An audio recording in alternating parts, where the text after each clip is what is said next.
अब हम लोग मॉड्यूल्स के कुछ क्वेश्चन डिस्कस कर लेते हैं। तो इसमें क्वेश्चन नंबर 4 देख लेते हैं। इसमें कह रहा है point charge small q is placed at a distance small r from one edge of a line charge of length small l and charge capital Q uniformly distributed over the whole length. The force on point charge. तो कह रहा है point charge है और वो एक line charge के एक एंड से स्मॉल r डिस्टेंस पर है और लाइन चार्ज की लेंथ l दे रखी है और चार्ज q उसकी लेंथ पे यूनिफॉर्मली, ठीक है, यूनिफॉर्मली डिस्ट्रीब्यूटेड है। तो इस कंडीशन में हमको स्मॉल q पर फोर्स कैलकुलेट करना है, ठीक है। तो अब हम लोग इसका सल्यूशन देखते हैं। अब देखें यहाँ पर, तो ये मान लीजिए ये हो गया स्मॉल q चार्ज और इससे r डिस्टेंस पर ये लाइन चार्ज का एक एंड हो गया।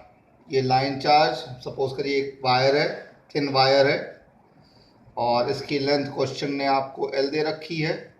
इस पे चार्ज कह रहा है कैपिटल Q यूनिफॉर्मली डिस्ट्रीब्यूटेड है। अब अगर हम यहाँ पे कूलम्स लॉ लगाएं तो सही नहीं होगा। क्यों? क्योंकि कूलम्स लॉ पॉइंट चार्जेस के लिए डिफाइंड है। यहाँ ये तो पॉइंट चार्ज है बट ये पॉइंट चार्ज नहीं, एक्सटेंडेड हो गया, ये बॉडी हो गई। तो अब इसको कैसे सॉल्व करें?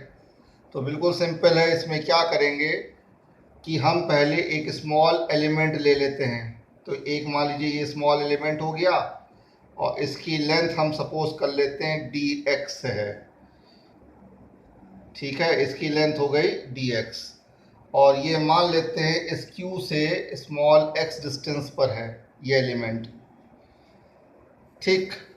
तो अब ये स्मॉल एलिमेंट जो है इसकी जो लेंथ है बहुत छोटी है, तो ये स्मॉल एलिमेंट का जो चार्ज होगा वो एज ए पॉइंट चार्ज हो गया। अब इस एलिमेंट का चार्ज हम कैसे निकालेंगे? तो बिल्कुल सिंपल है कि क्वेश्चन ने कहा L लेंथ पे चार्ज कैपिटल Q डिस्ट्रीब्यूटेड है, यानी L लेंथ के लिए चार्ज Q हो गया, तो यूनिट के लिए Q बाई L हो गया और dx लेंथ के लिए हो गया Q बाई L dx हो गया, ठीक है। ये आपका एक स्मॉल चार्ज बन गया, चाहे तो इसको हम dq लिख लें, ठीक है। यहाँ तक की बात क्लियर हुई। अब हम इसकी वजह से इस पे फोर्स निकालें, चाहे इसके वजह से इस पे फोर्स निकालें, क्योंकि हमने पढ़ा था कि Coulomb's law Newton's third law of motion को फॉलो करता है, ठीक है।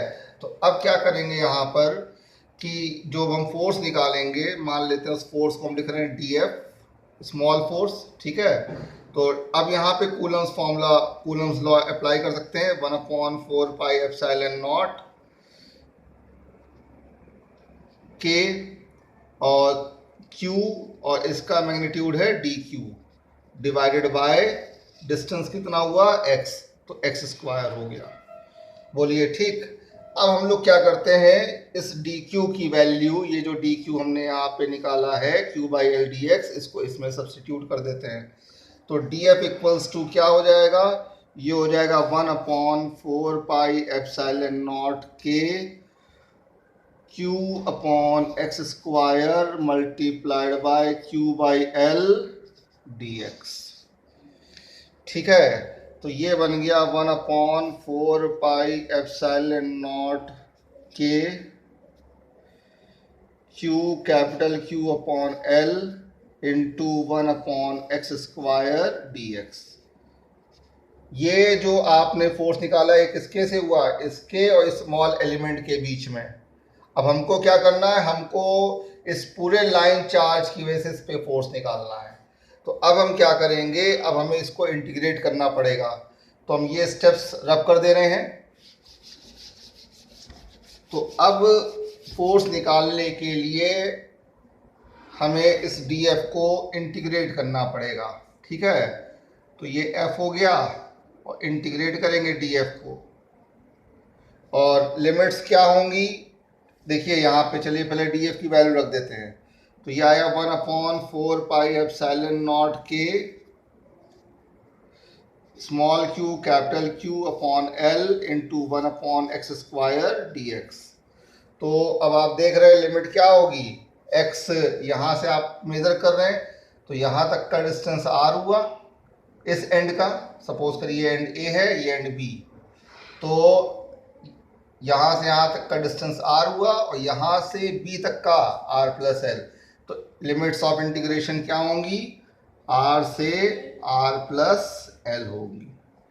ठीक है, अब यहाँ सिंपल इंटीग्रेशन लगाना है। अब आप देख रहे हैं कि 1/4πε0 के small Q capital Q upon L इतना कांस्टेंट है, तो ये साइन ऑफ इंटीग्रेशन के बाहर आ जाएगा और r इधर limit upper limit r plus L 1/x², तो इसको हम x⁻² dx कर लें। ठीक है, अब आप फॉर्मूला लगाएंगे तो फॉर्मूला हो जाएगा 1/4πε0 capital Q upon L. Integration का फॉर्मूला x की पावर n का इंटीग्रेशन आपने पढ़ रखा है, x की पावर n + 1/n+1। तो यहाँ पर क्या करना है, x की पावर -2 है तो n की प्लेस पे -2 यानी x की पावर -2 + 1/-2 + 1। तो क्या आएगा आपके पास, ये -1 हो गया, x की पावर -1। तो यानी यहाँ पर हम क्या रखेंगे, यहाँ पे रखेंगे -1, ये आया 1/x, लिमिट हो गई r से r प्लस एल। ठीक, तो ये माइनस साइन को हमने इधर बिल्कुल लिख लिया, तो 1/4πε0 के स्मॉल क्यू कैपिटल क्यू और लिमिट्स लगा दें तो 1/r प्लस एल -1/r। बोलिए ठीक है। अब इस माइनस को अंदर ले आए, ऊपर वाले स्टेप्स हम हटा रहे हैं। आप वीडियो रिपीट करके देख लीजिएगा, डाउट हो तो व्हाट्सएप पे प्रॉब्लम पूछ लीजिएगा। तो अब देखें, तो इस माइनस साइन को हम अंदर ले जाएं तो ये हो जाएगा 1/4πε0 के small Q capital Q upon L, sorry small L था, स्मॉल एल कर लीजिएगा उसको, ये स्मॉल एल है, और यहाँ पे आ गया 1/r -1/r प्लस एल। अब बिल्कुल सिंपल कैलकुलेशन है, अब आपको क्या करना है, यहाँ पे एलसीएम ले लीजिए।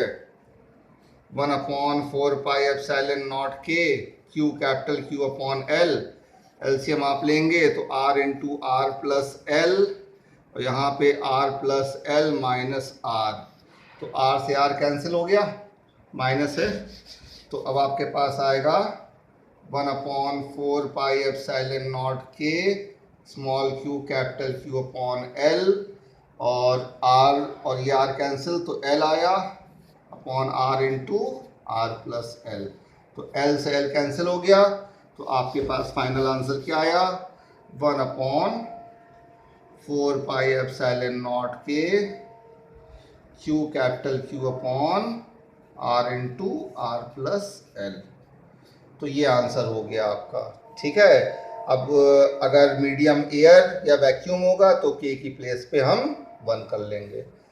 तो इसको देखिएगा, समझ लीजिएगा, अगर कहीं कोई डाउट हो तो पूछ जरूर लीजिएगा। ठीक है, चलिए।